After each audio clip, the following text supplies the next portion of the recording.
Hello everyone. Today I'm going to start with the second chapter of Class 12 Business Studies. The chapter name is Principles of Management. So in this chapter, what we are going to learn, let us see. Principle of Management.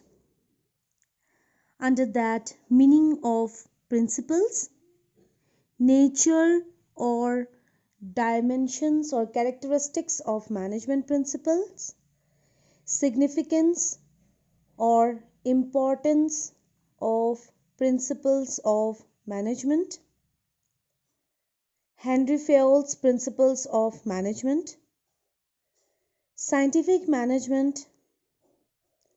Under this introduction of scientific management, meaning of it,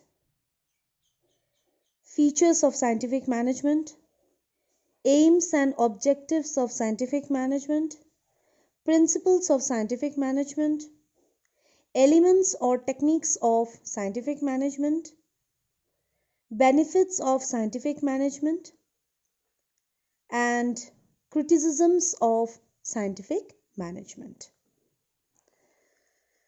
So,